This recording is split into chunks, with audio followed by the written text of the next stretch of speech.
Allu Arjun Rashmika Mandanna MS Dhoni ಪುತ್ರಿ ಜೊತೆ ನಟಿಸಲು ಅವಕಾಶ ನೀಡೋದಾಗಿ ಹಲವರಿಗೆ ವಂಚನೆ ಮಾಡಿರುವ ಪ್ರಕರಣ ಬೆಳಕಿಗೆ ಬಂದಿದೆ.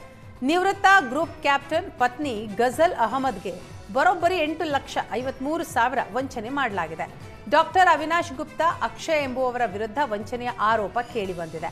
ಪ್ರತಿಷ್ಠಿತ ಓರಿಯನ್ ಮಾಲ್ನಿಂದಲೇ ಖದೀಮರು ವಂಚನೆಗೆ ಜಾಲ ಹೆಣೆದಿದ್ರು. ಓರಿಯನ್ ಮಾಲ್ನಲ್ಲಿ ಆಡಿಷನ್ ನಡೆದಿತ್ತು.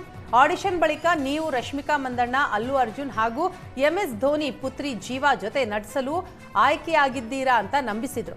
ಇದಕ್ಕೆ ಪ್ರೊಸೆಸಿಂಗ್ ಫೀಸ್, ಫೋಟೋ ಶೂಟ್ ಅಂತೆಲ್ಲ ಹೇಳಿ ಹಂತ ಹಂತವಾಗಿ ಹಣ ಹಾಕಿಸಿಕೊಂಡಿದ್ರು. ತನ್ನ ಮಕ್ಕಳು ಸ್ಟಾರ್ ನಟರ ಜೊತೆ ಆಕ್ಟ್ ಮಾಡ್ತಾರೆ ಎಂಬ ಆಸೆಯಿಂದ ನಿವೃತ್ತ ಗ್ರೂಪ್ ಕ್ಯಾಪ್ಟನ್ ಹಣ ನೀಡಿದ್ರು. ಆಡಿಷನ್ ನಂತರ ಆರೋಪಿಗಳು ಫೋನ್ ಸ್ವಿಚ್ ಆಫ್ ಮಾಡಿಕೊಂಡಿದ್ದಾರೆ.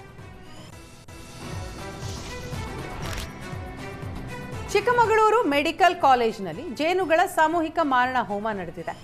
ಘಟನೆ ಸಂಬಂಧ ಅರಣ್ಯ ಸಚಿವ ಈಶ್ವರ ಖಂಡ್ರೆಗೆ ಸಾಮಾಜಿಕ ಕಾರ್ಯಕರ್ತ ನಾಗರಾಜ್ ಕೂವೆ ದೂರು ಕೊಟ್ಟಿದ್ದಾರೆ.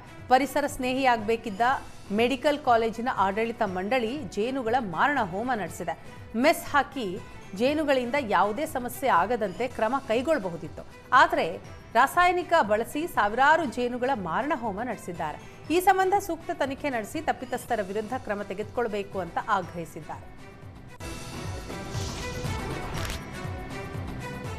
ಆಭರಣ ತಯಾರಿಕನ ಬೆದರಿಸಿ ಚಿನ್ನಾಭರಣ ದರೋಡೆ ಮಾಡಿದ್ದ ಇಬ್ಬರು ಪಿಎಸ್ಐಗಳು ಈಗ ಲಾಕ್ ಆಗಿದ್ದಾರೆ.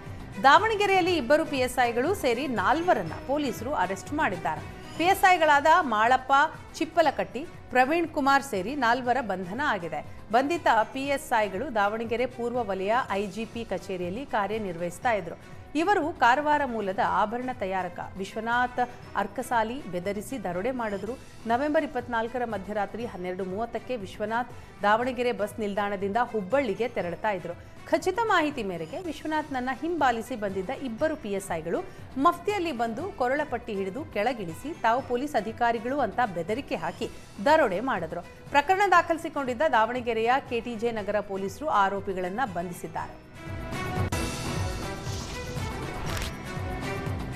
ಶಿಡ್ಲಘಟ್ಟ ಗ್ರಾಮಾಂತರ ಪೊಲೀಸರು ಕಾರ್ಯಾಚರಣೆ ನಡೆಸಿ ಕಾರಿನಲ್ಲಿ ಅಕ್ರಮವಾಗಿ ಸಾಗಾಟ ಮಾಡ್ತಾ ಇದ್ದ 30 ಕೆಜಿ ಗಾಂಜಾ ವಶಕ್ಕೆ ಪಡೆದಿದ್ದಾರೆ. ಶಿಡ್ಲಘಟ್ಟ ತಾಲೂಕಿನ ಜಿ ವೆಂಕಟಪುರ ಗ್ರಾಮದ ಬಳಿ ಗಾಂಜಾ ಪತ್ತೆಯಾಗಿದೆ. ಮಾಹಿತಿ ಮೇರೆಗೆ ಕಾರು ತಡೆದು ತಪಾಸಣೆ ನಡೆಸಿದಾಗ ಆರೋಪಿಗಳು ಸಿಕ್ಕಿಬಿದ್ದಿದ್ದಾರೆ. ಬೆಂಗಳೂರು ಗ್ರಾಮಾಂತರ ಜಿಲ್ಲೆ ವಿಜಯಪುರದಿಂದ ಕೋಲಾರ ಕಡೆ ಅಕ್ರಮವಾಗಿ ಸಾಗಾಟ ಮಾಡಲಾಗಿತ್ತು. ಚಿಕ್ಕಬಳ್ಳಾಪುರ ಎಸ್ಪಿ ಕುಶಾಲ್ ಚೌಕ್ಸೆ ನೇತೃತ್ವದಲ್ಲಿ ಕಾರ್ಯಾಚರಣೆ ನಡೆದಿದೆ. ಪ್ರಕರಣ ಸಂಬಂಧ ಪೊಲೀಸರು ಸೈಯದ್ ಅಹಮದ್, ಸಂಜಯ್ ಇಬ್ಬರನ್ನು ವಶಕ್ಕೆ ಪಡೆದು ವಿಚಾರಣೆ ನಡೆಸ್ತಾ ಇದ್ದಾರೆ. ಬೆಂಗಳೂರಿನಲ್ಲಿ ಕಳ್ಳತನ ಪ್ರಕರಣಗಳು ದಿನದಿನಕ್ಕೂ ಹೆಚ್ಚಾಗ್ತಾ ಇವೆ. ಮತ್ತಿಕೆರೆಯ ಕಾಂಡಿಮೆಂಟ್ಸ್ಗೆ ನುಗ್ಗಿದ ಕಳ್ಳರು ಕ್ಯಾಶ್, ಸಿಗರೆಟ್ ಕದ್ದು ಪರಾರಿಯಾಗಿದ್ದಾರೆ. ಇವತ್ತು ನಸುಕಿನ ಜಾವ 3 ಗಂಟೆಗೆ ಈ ಘಟನೆ ನಡೆದಿದೆ. ಕಾಂಡಿಮೆಂಟ್ಸ್ನ ಬಾಗಿಲು ಮುರಿದು ಒಳನುಗ್ಗಿರುವ ಕಳ್ಳರು ನಗದು ದೋಚಿ ಪರಾರಿಯಾಗಿದ್ದಾರೆ. ಕಳ್ಳರ ಕೈಚಳಕ ಸಿಸಿ ಕ್ಯಾಮೆರಾದಲ್ಲಿ ಸೆರೆಯಾಗಿದೆ.